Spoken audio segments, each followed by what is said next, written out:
Look closely at this image of the moon. You can still see the tracks left behind, and even part of the capsule from the last time humans walked here. By golly, time flies.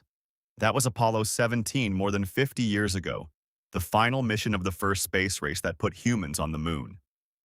But now, there's a new race to go back. So, why now? And why has it taken so long? To understand this new space race, we have to look back at the first one.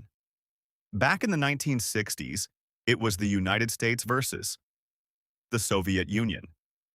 A battle to prove technological and political dominance. Russia put the first object, the first animal, and the first human into orbit. But in 1969, America achieved what became an iconic moment in history. The first humans on the moon.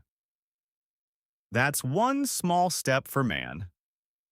By 1972, 12 U.S. astronauts had walked on the moon. And then, it stopped. Why did it stop? The lunar program was extremely expensive, billions of dollars. President Nixon said, essentially, we've already been there, and we've won the race against the Soviets. Focus shifted elsewhere, satellites, the International Space Station, and other priorities. Meanwhile, China was quietly building its own moon program.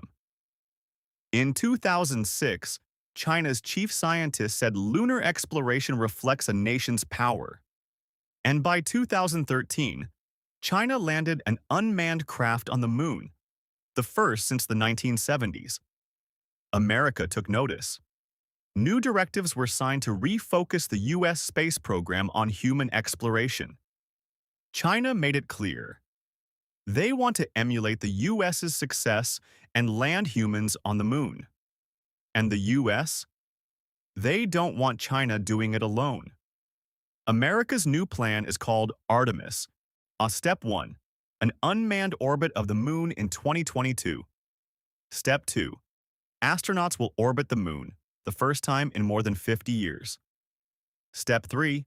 Humans landing on the moon. Not until 2027 at the earliest. Progress is slower than during Apollo. Why? Safety. The appetite for risk back then was much greater. Space is dangerous.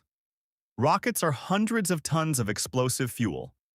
NASA has built the Space Launch System, while private companies like SpaceX and Blue Origin develop landing technologies to help control costs. But the complexity is staggering, which is why Artemis has faced delays. China aims to land humans by 2030. Officially, they say it's not a race. But President Xi Jinping wants China to be a major space power. U.S. officials are blunt. We cannot lose the moon to China.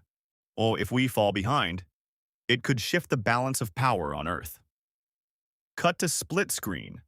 Artemis Accords nations versus China Lunar Research Station nations. Both sides are building plans for permanent moon bases. The U.S.-led Artemis Accords have 60 nations signed, including India.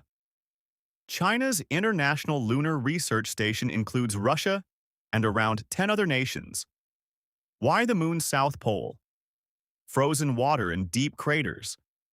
Water is critical, not just for drinking, but to produce oxygen for breathing and hydrogen plus oxygen for fuel. The moon isn't just about footprints anymore. It's about building infrastructure, using lunar resources, and preparing for missions to Mars and beyond. The moon even contains helium-3, a rare isotope that could one day power nuclear fusion reactors on Earth. But extracting it will be challenging and expensive.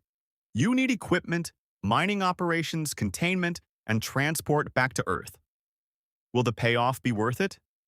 This new race isn't just about reaching the moon.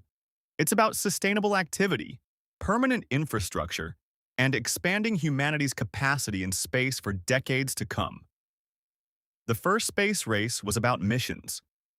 This new one is about building a future.